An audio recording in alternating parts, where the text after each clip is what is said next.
I went around, introduced myself, and those tables that didn't get an opportunity to talk, uh, I didn't do it deliberately. It's just that I wanted to make sure that I know some of the people that I am going to talk to today.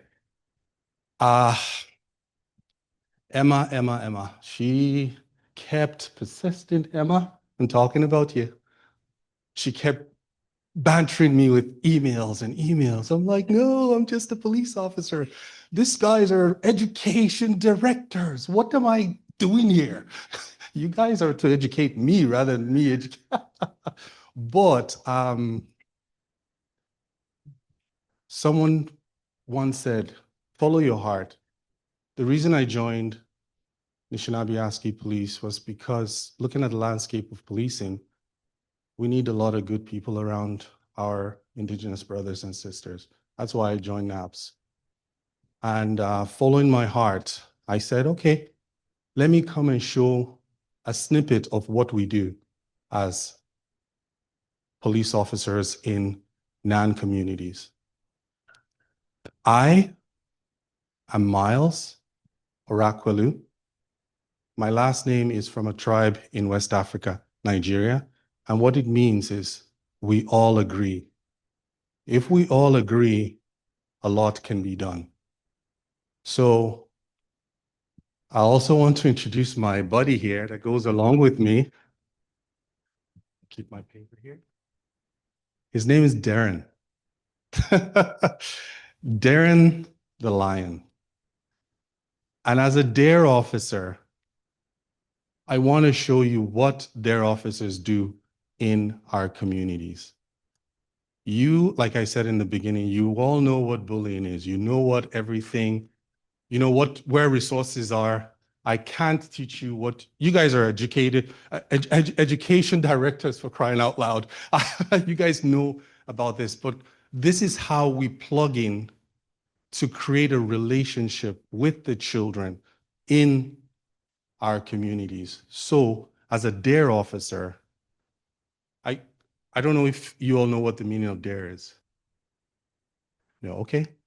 It's drug abuse resistance education. It's a 10 weeks course that we carry out in the schools, in the communities, and we graduate kids after the 11th week. I was blessed to be allowed to facilitate a course in Ireland. And my God, we have a bad impression, the police. Anytime we come into the room, oh my God, what is the cops doing here? Like, even coming in here, like, what is the cops doing here? We have that impression, but if you follow your heart, the kids will see it and they will accept you. And that's what's happened in Ireland. So before I got my mind to accept that I was coming here because I didn't want to come, I'd rather talk to the kids. The kids are easier. I consulted a few elders. I said, okay, this is what's happening. How do I make it culturally appropriate? An elder told me, if you don't know where you're going to, at least know where you're coming from. Then I approached another pastor. He is Howard Jolly, the executive director of the Indigenous Alliance of Churches Canada. And he said, use my song because I've been in the journey of reconciliation. So I said, you know what? Maybe that's how we'll start. We'll start to take ourselves to imagine how a 4-year-old in the dark crying, the fear, and just have that as a place that we're starting off with this presentation.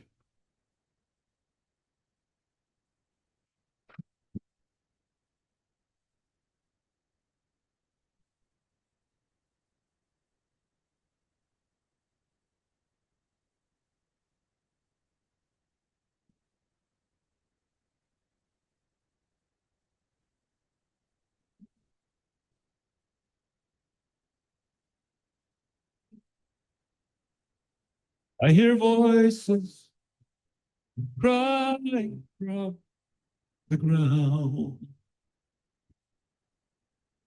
Children refusing to rest. They won't rest till their story has been told. Till their story has been heard. Hey, hey, hey. I,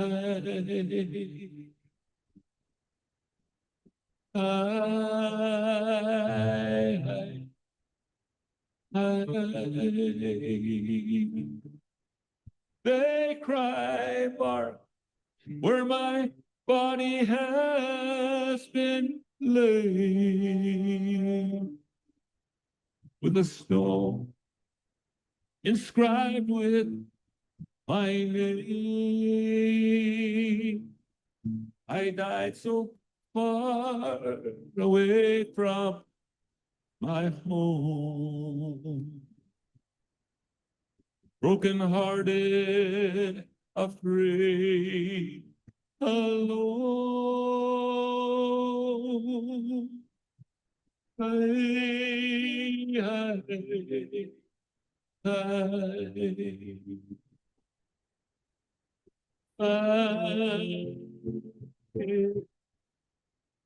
I tell my story, oh, keeper of my soul. May my story make mercy's river flow. Vengeance for my blood has been paid on a cross to the Lamb that was slain. Hey, hey, hey. Hey, hey. Hey, hey,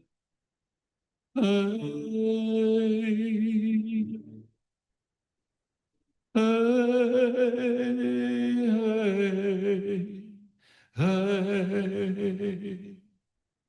hey, hey.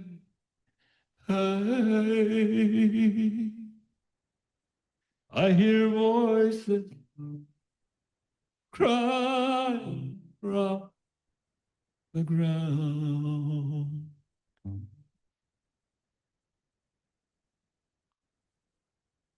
That was Pastor Howard Jolly. I don't know how to play a guitar and I don't have a song. I had to ask him for his permission to play this. So his heart is here with us all because I told him about this. Okay. The way to get to kids is true emotion and being real. They know who is bullshitting. Sorry, I used that word. Okay. First, they know, they know who's faking it. They can tell.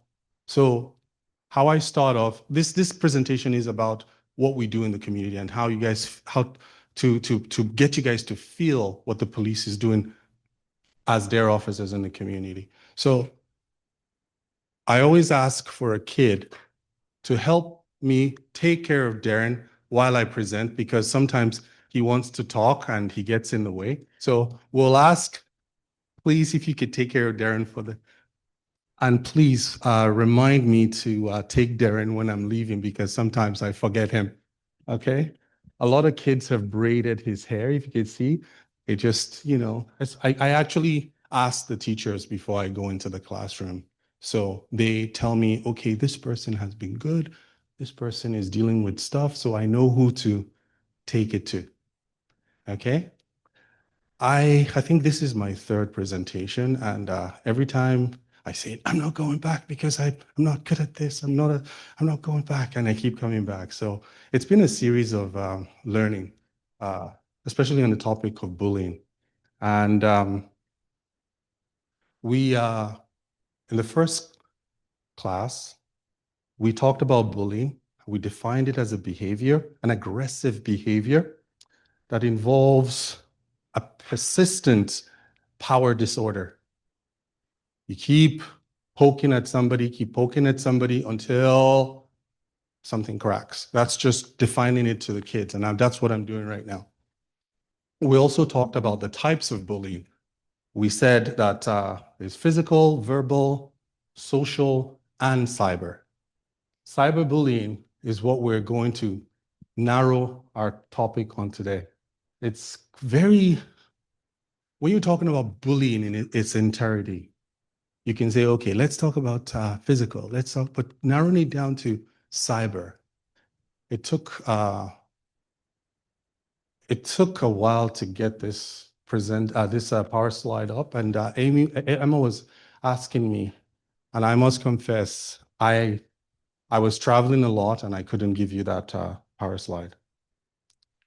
Uh, we also talked about being a bystander. So anybody that hasn't been here on the first or second, this is just a refresher on what we talked about.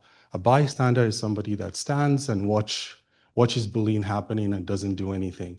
An upstander is someone that actually speaks and acts and intervenes on behalf of the person being bullied. Okay. Cyberbullying,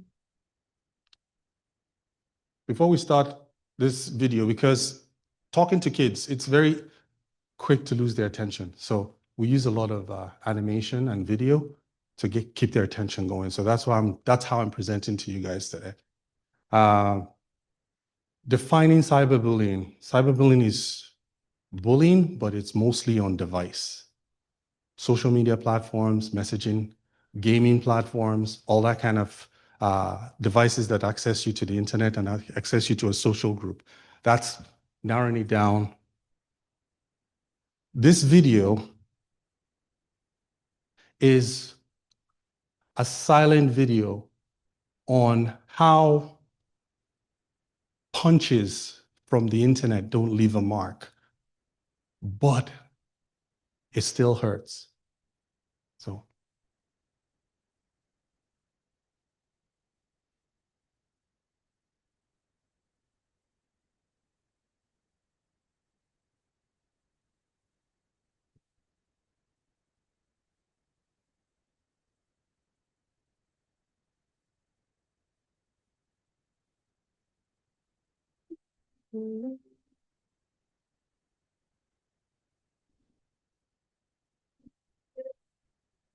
With these just you know, there were nights when I was out in my say, you kept my.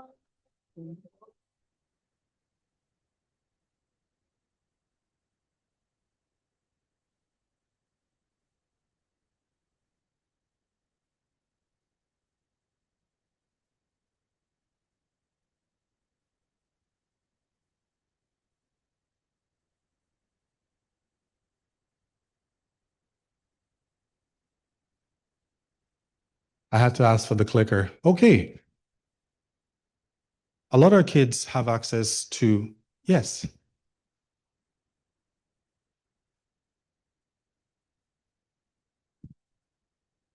40% I'm a loudspeaker. 40% of kids are affected by cyberbullying, it said.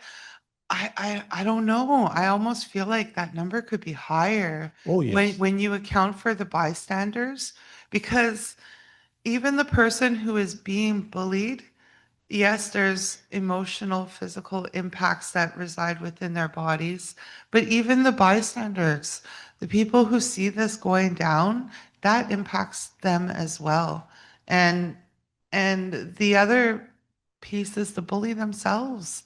Like, so I think it's a lot more widespread than some statistics show. And when you account for the bystander, the upstander, all these people, um, almost all of us are impacted by this.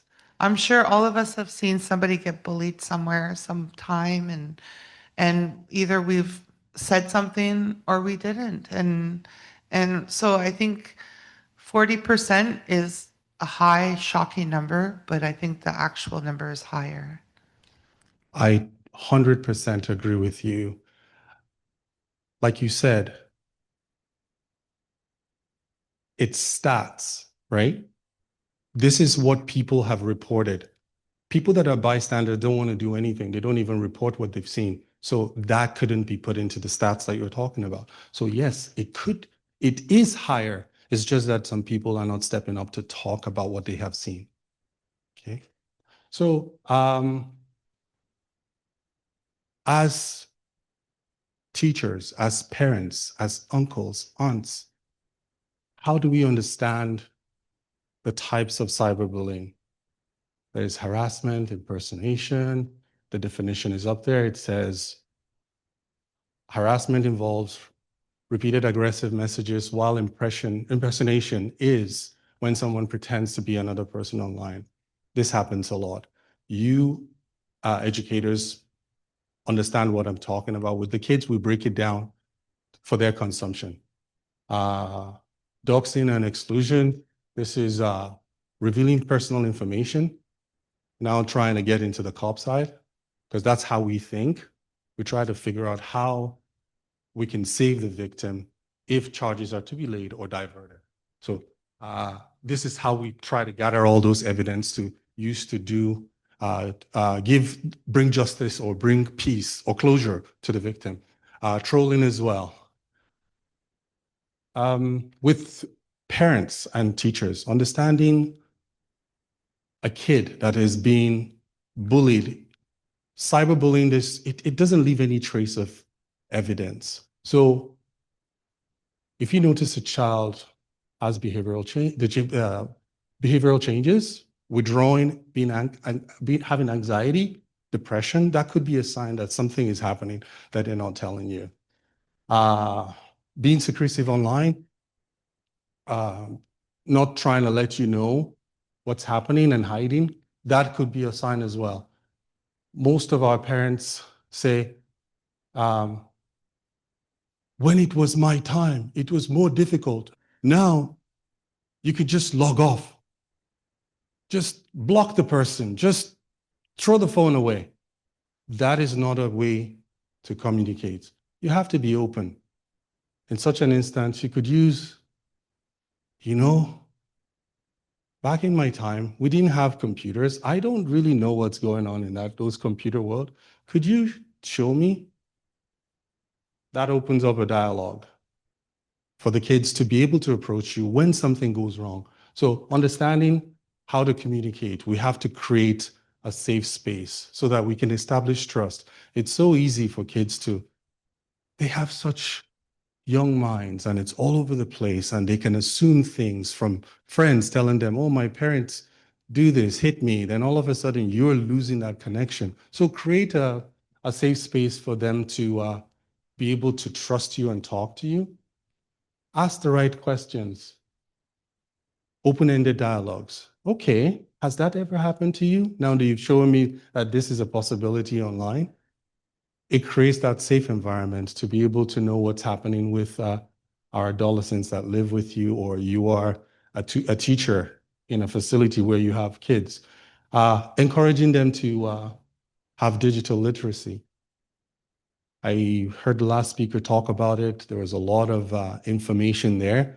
I'm like, okay, thank God, this guys know what I'm talking about. I'll just briefly whisk through my power slide here. So now we come to stats, like you were talking about. Stats doesn't include bystanders, upstanders, people that don't want to get involved. This is just sheer stats that is on the internet about our adolescents in Canada. 2 out of 4 adolescents have experienced cyberbullying. So I went to do some more research on how many kids of that age is in Canada. And I came up with 2.2 million. 2.2 million kids. So 2 out of 4 is approximately 300,000 kids out there that have reported being cyberbullied. 300,000 out there. And that is not including the bystanders. That's not including the upstanders, like she said. This is just stats of what's out there. And when it comes to the impact that you're talking about, that it affects everybody, I did a stats on how many people live in Canada, and it was 40.1 million as of 2023. So when you look at 10% of that, it's closer to 4 point something million people. That's a lot of people. So that's why we need to, you know what, I'll go back a bit. That's why coming here makes sense for me, because you all are doing what you're doing. We all need to do it together, like my sister was saying before we started this presentation. Then 50% of Canadian adolescents experience bullying. I also went in to look at that. I believe I came up with 1.1 million or something like that. I stand corrected because these are just stats from everywhere. But this is what the cyberbullying stats says. So the impact it has on young people, it could be older people as well. It's not just the kids that are being cyberbullied. Somebody in here might have said some nasty word on your post. Look at that cop. He's, he's crazy with that Darren Bear of his, just a comment like that. So it's not just kids, but it does impact us. It impacts our mental health. So increases anxiety among the victims. The depression risk increases because when somebody's mental health is not checked, it could deteriorate into other things as well. And in the worst case, suicide or increased suicidal ideations. Now the legal stuff where we kind of plug in. The Canadian government, because of the stats, realized that something needs to be done. So the Bill C-13 was amended so that we can have tools to help us navigate cyberspace, collect evidence, digital evidence, to be able to bring us to some kind of closure for the victim. Go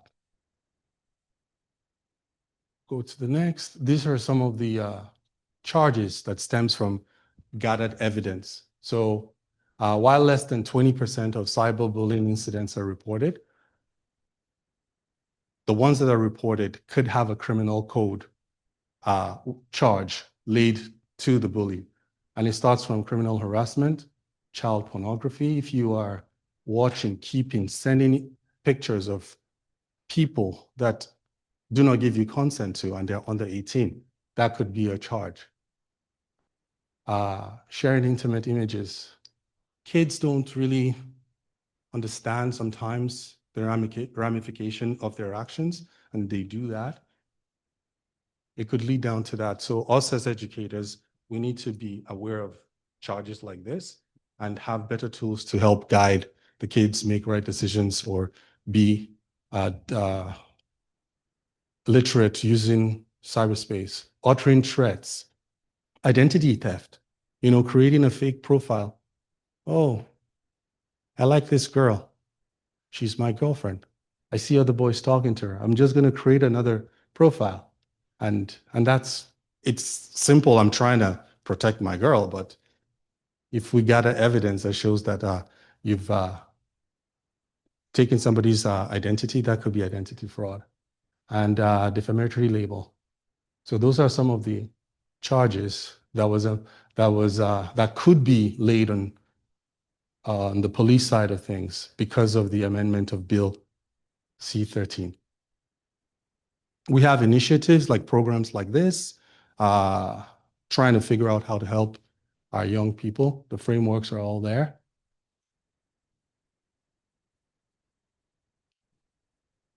Community events. I do believe in community events, coming into schools, talking to kids, going to powwows, giving that chance of approaching police, making it a normal thing for kids to trust the police, to be able to say what's happening to them.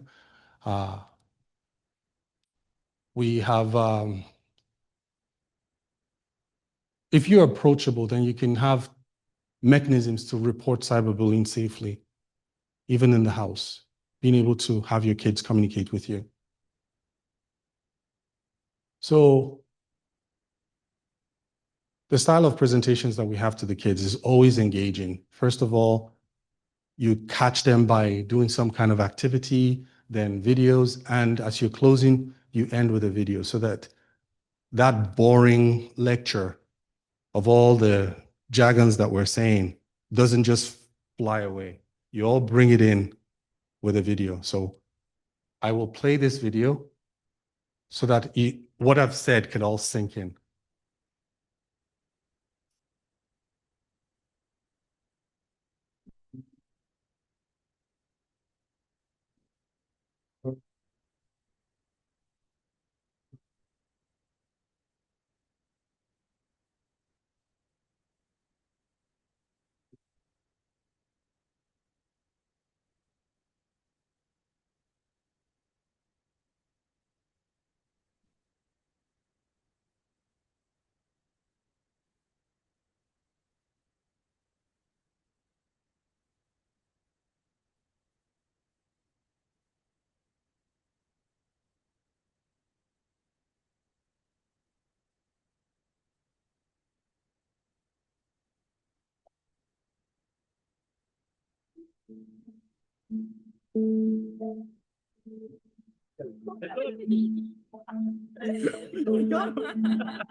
Oh my God, I got it right on.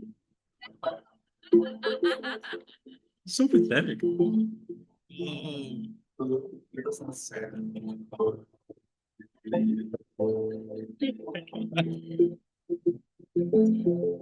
Bunch of search, buddy. I appreciate you bringing this to my attention, Raquel. Noah has a, well, history of incidents. Why do the quiet ones always get picked on? We take bullying very seriously. We can't police the internet, of course, but I'll make a report of it.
Oh my gosh, I'm so sorry.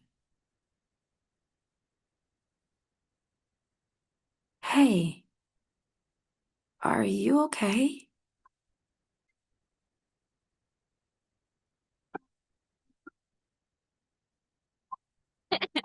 Hey, Raquel. Raquel. Kel. Kel.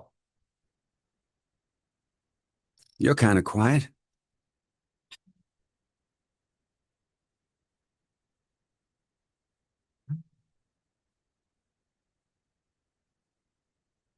Those kids still bothering you? Hey, just don't let those jerks on the internet get to you. You're lucky. Nowadays, you can just block them. Case closed.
Are you okay?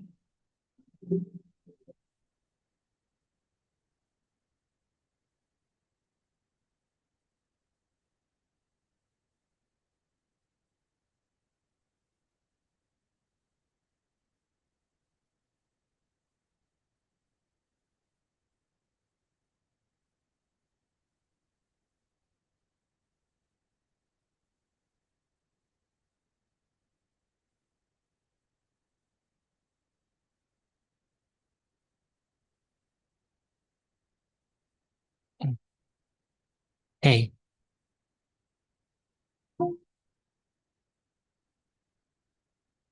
are you okay?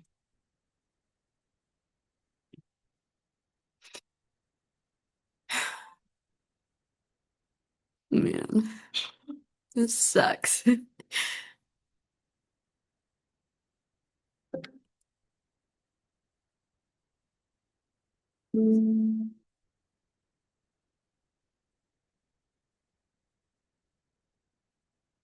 I'm really feeling that one. I know, right?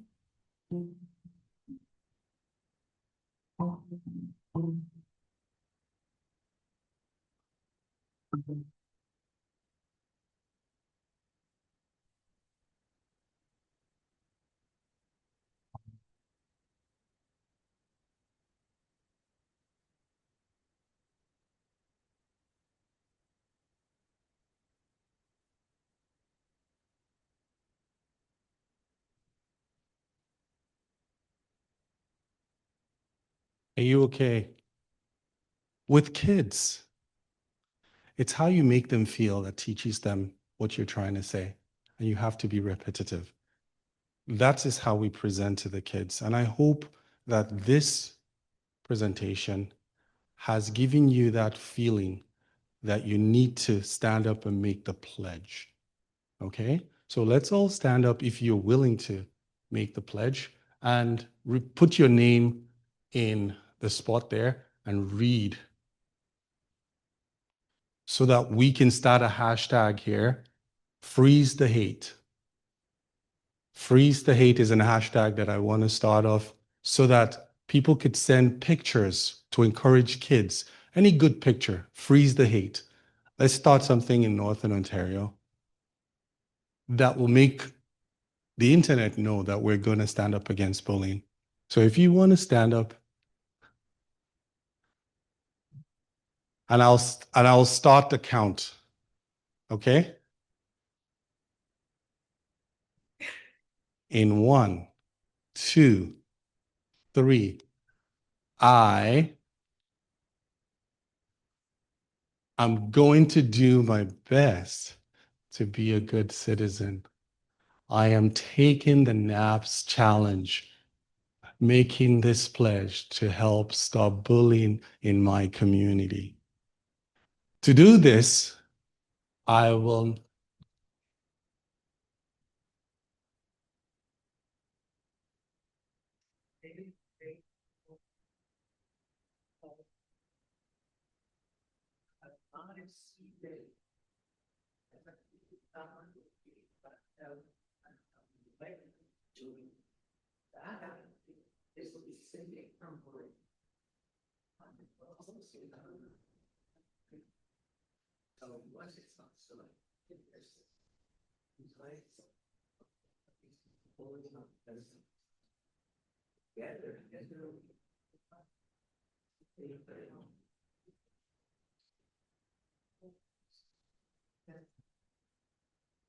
take a stand and support one another. Freeze the hate. I will ask to take a selfie so that we could start this trend. Can I take a selfie, everyone? Awesome. I don't know if we have a camera. It's just to start a trend. Oh, that's not selfie mode. Oh boy, this is not working. Does have a bigger camera? Okay. I got a good selfie here. Uh,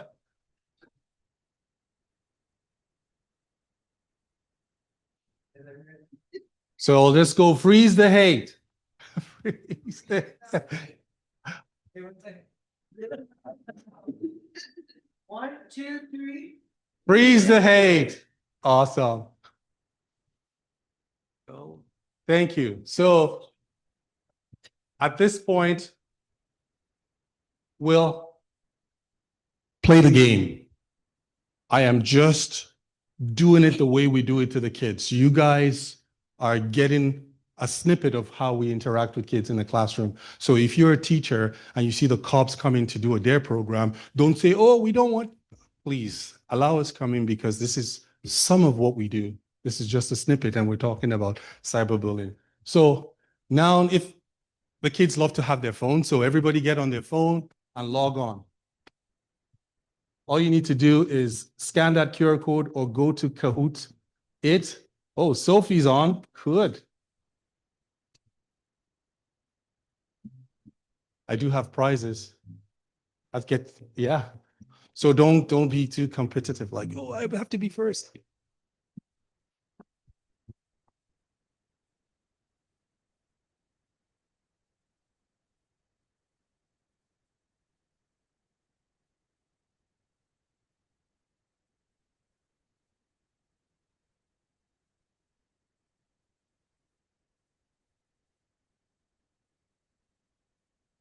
I can take 50 people, so let's keep going if you want to play, if you want to win.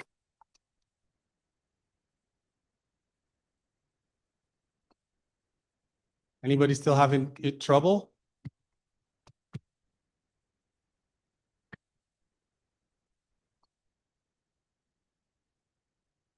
Let's test and see if you have retained anything. That's what we tell the kids. So it's all an interactive way of teaching as a police officer, as a DARE police officer in our community schools.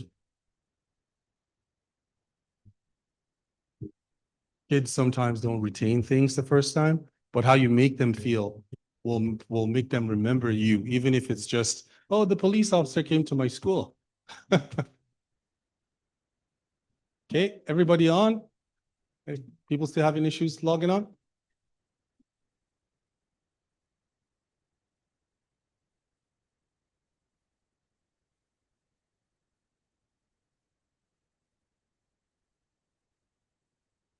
You can come closer if your camera is not picking up the QR code from here, from your seat. You can come closer, please.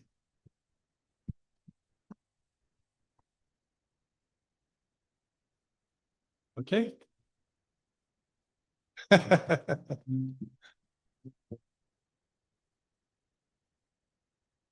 Need a password. Okay. Any more? Their prizes. When we say their prizes, the competition comes out. I must be first. I must be second. Okay, I see one more hand up there. Are you trying to log on? Come close and pick up the QR code if you have to. Or just go to www.kahootit.com and type in that number. Sorry, kahoot.it. Then type that number. Okay, we're all ready? Everybody ready? Sorry, wait, okay. There's room for 50 people. Let's make it halfway there.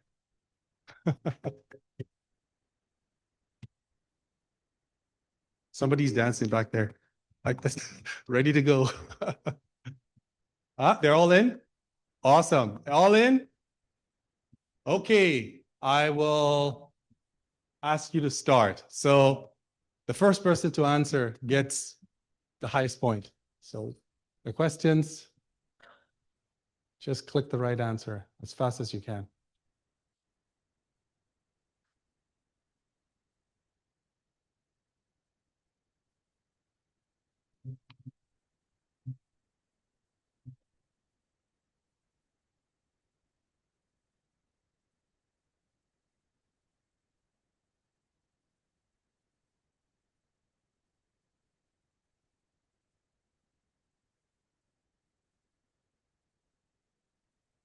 Awesome. Wow.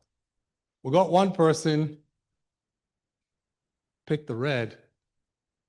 Well, no, that's not that. So my buddy in the room, Scott, that's how he does. He wants to be the fastest person to punch, but he doesn't punch the right answer. Okay, let's go to the next. So who's top of the lead? Dave. Let's go next.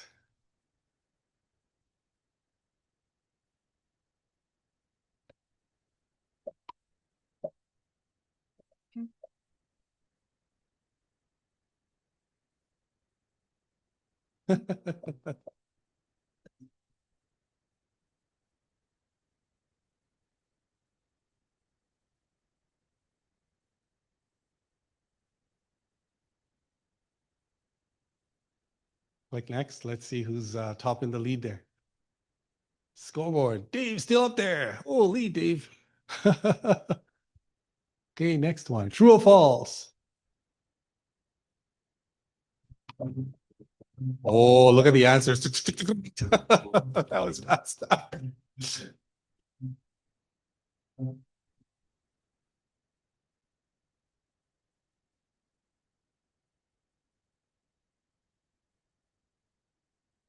Everybody got in this time. Maybe I should make it a yes or no answer style. Maybe that will make people be happier. Oh, Dave, you're still up there. Okay, next one.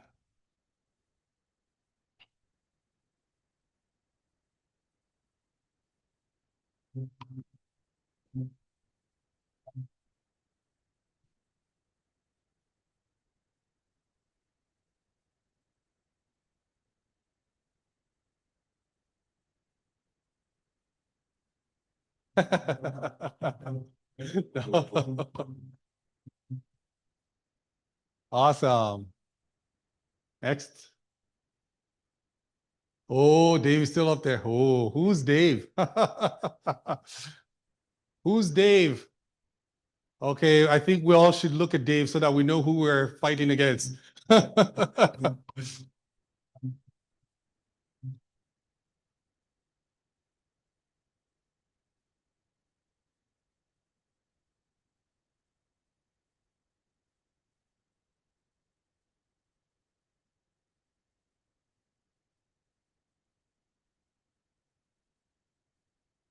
Next. Oh, Dave been toppled. Oh, power. Move.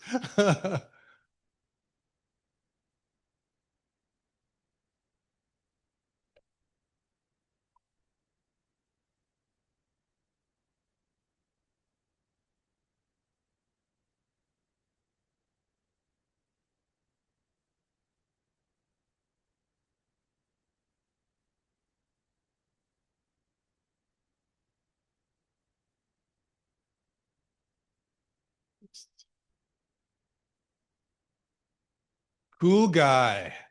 Cool guy. Next. You're not playing. Oh, you're so good.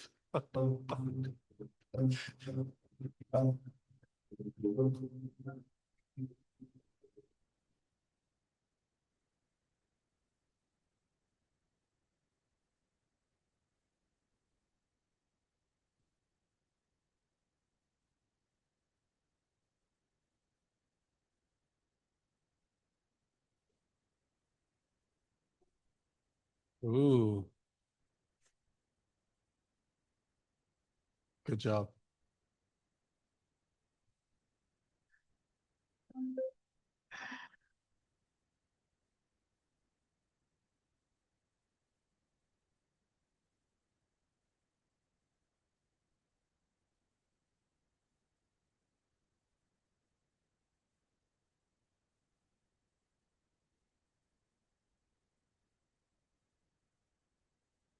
Who said false?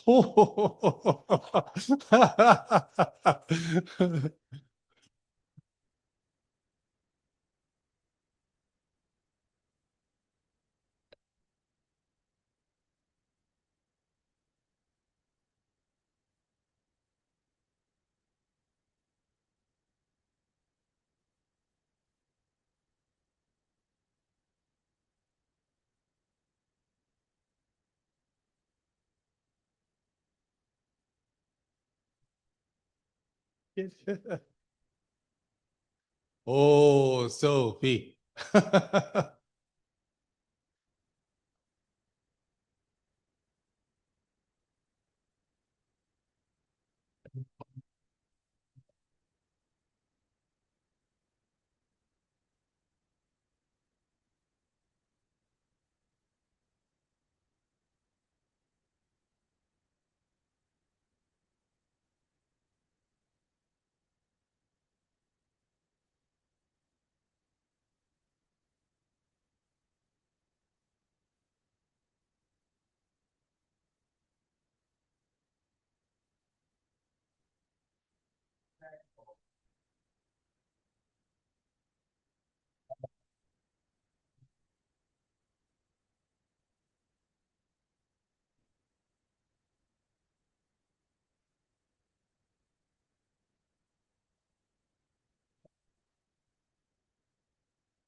Oh.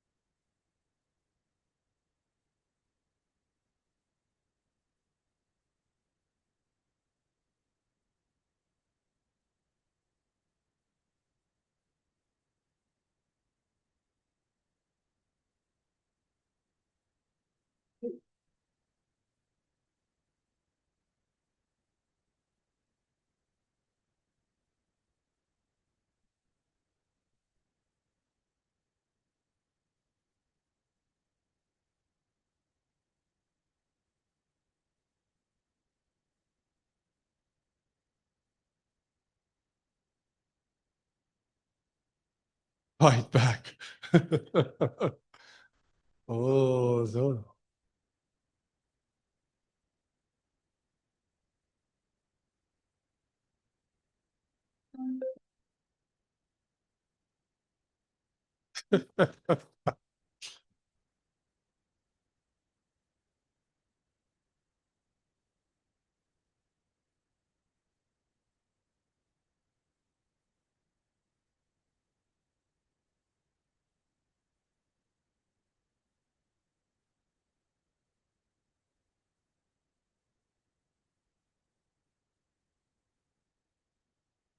The last one.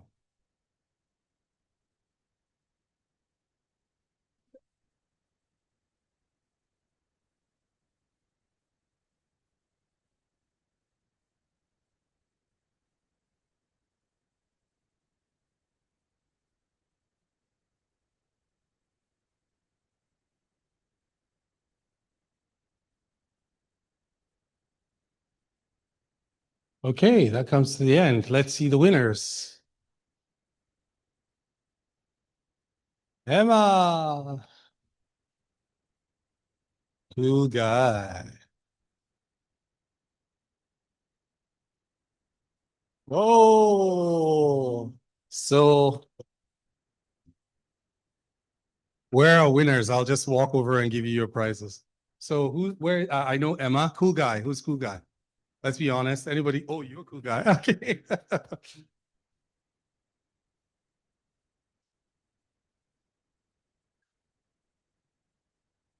Oh, there you go.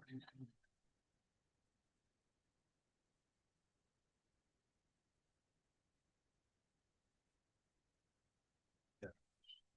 Very good. And our last, where was Sophie? There you are. Okay. You have the whole bag. And that too. Yes, get the whole bag. Thank you very much, everybody. It's I was given an hour. Well, almost there. The whole idea is to teach children, whatever you want to teach kids, you have to make them feel it before it can resonate. And this is what our DARE officers are doing in the community. We're here as a tool if you need us. We're not imposing our training on the teachers or anything, but we're here if you need us. Ask Anishinaabe Aski Police, and a DARE officer will be helping out with presentations like this in your school, in your communities. Thank you very much. Chimigwich. Jimmy Gwedge, Constable Miles